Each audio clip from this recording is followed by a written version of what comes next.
We are back here at Canadian Music Week. It's the Music Void once again. And this afternoon we would like to welcome Rio Caraeff, who is the president and CEO of Vevo, to the Music Void. Welcome. Thank you. The first thing I want to ask you is, can you just give us an overview of Vevo and its strategy for the year ahead? Right. Vevo is a brand new company. We're less than 1 year old, and we've only been in market in the US and Canada for about 3 months. We launched in middle of December of last year. What we're trying to do is quite simple, which is to provide a high quality, premium music and video experience to as many people as possible in as many places as possible. On any television, on any computer, on any phone, on any connected digital platform, we want to provide the highest quality, premium music and video experience. So we do that today with our partner YouTube. So about 70% of music videos worldwide are consumed and discovered and viewed through YouTube. So what Vevo does is provide that experience inside of YouTube with the world's largest music companies. So Universal Music Group, Sony Music Entertainment, EMI, lots of independent labels and independent distributors, and original programming that we create as well. All of that flows through Vevo, flows through YouTube, flows through Vevo.com, flows through every other place on the web where videos existed in the future, existed in the past, or will exist in the future. So we're trying to build a better experience for the fan. We're trying to bring more revenue and more return back to artists, songwriters, and companies that own music or have access to music. Digital music business models have been evolving at a fast pace, obviously, for the last year or so. Which do you see as the most innovative that you've seen? I think we're seeing a shift from ownership of music to access to music. You know, most people, I think, are seeing value in accessing information, accessing media.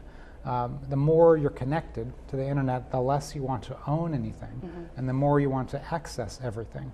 So, you know, you don't need to own your email. You don't need to own every movie. You just want to access your email. You want to access the movies. You don't want to be burdened with keeping them and storing them and managing them and copying them. So with music, you know, I think everybody wants to access music.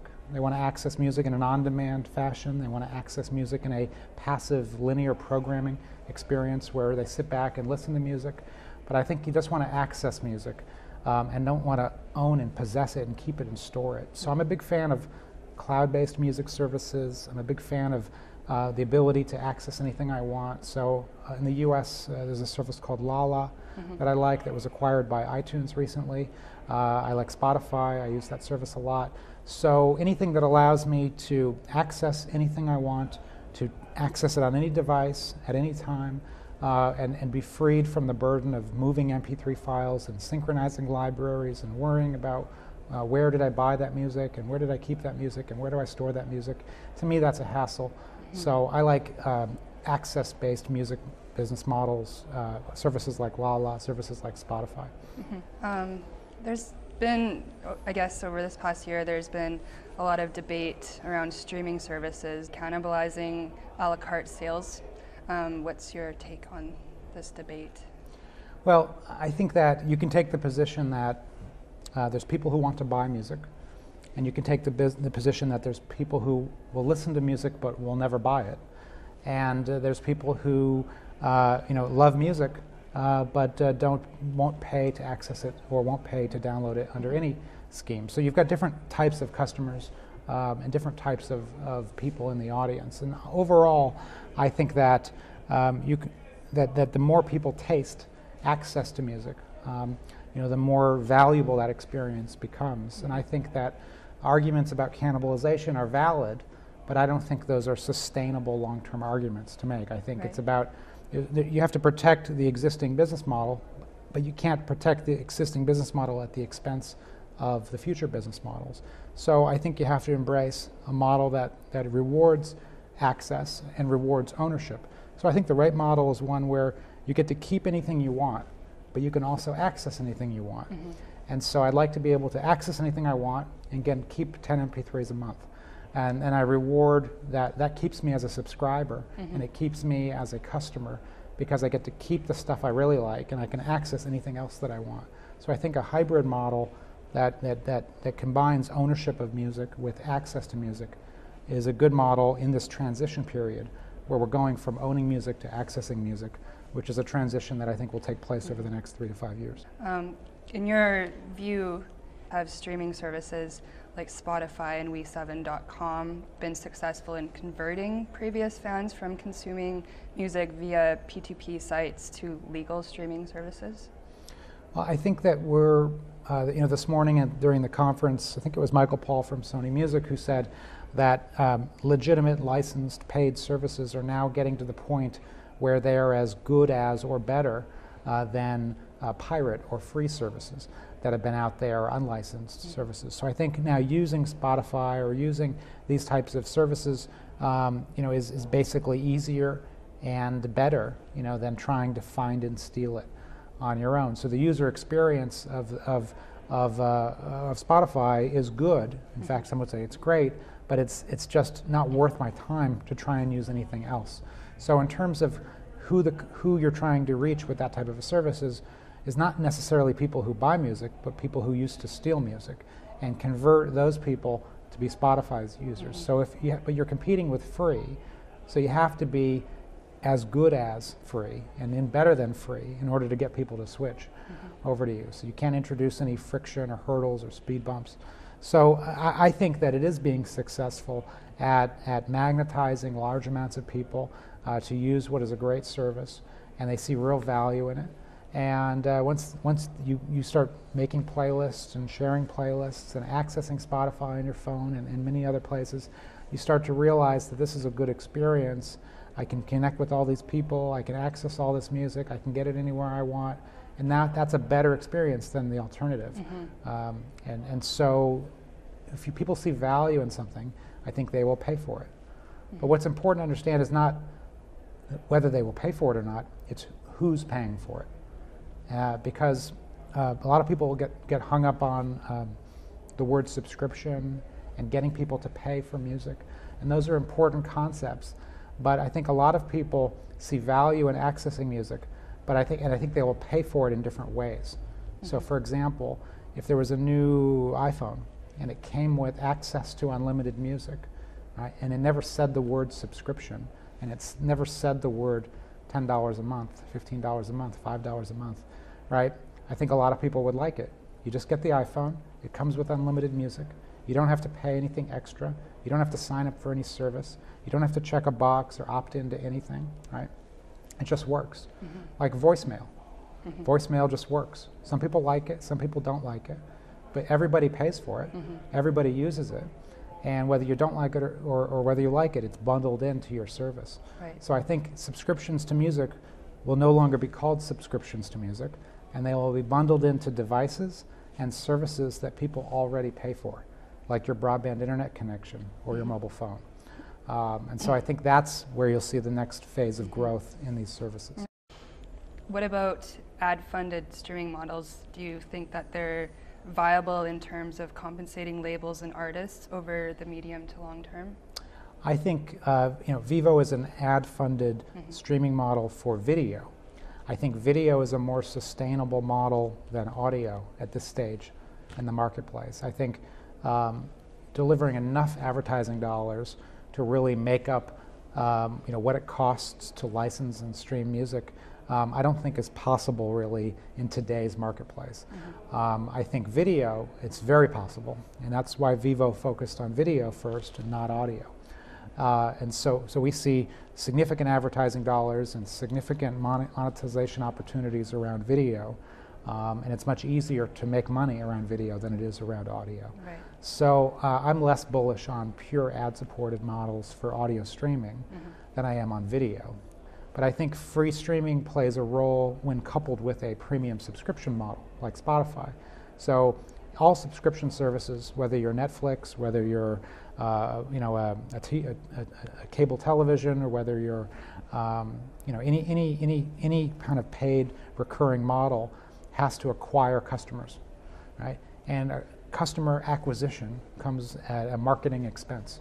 You have to pay money somehow to sign up customers, right? Whether you're advertising on television, whether you're putting discs in the mail, whether you're paying bounties to people. And so I think if you look at ad-supported streaming as a customer acquisition cost, right, to get people to convert to a paid service, then you can rationalize the expense. But it doesn't make sense when it's not coupled with any other premium business. The music industry has been chasing subscription models for many years, such as Napster, Real Networks are prime examples of that. Yet both of these respective services have witnessed serious decreases in the number of subscribers. Do you think that this is consumers showing that they are not buying into subscription models, perhaps?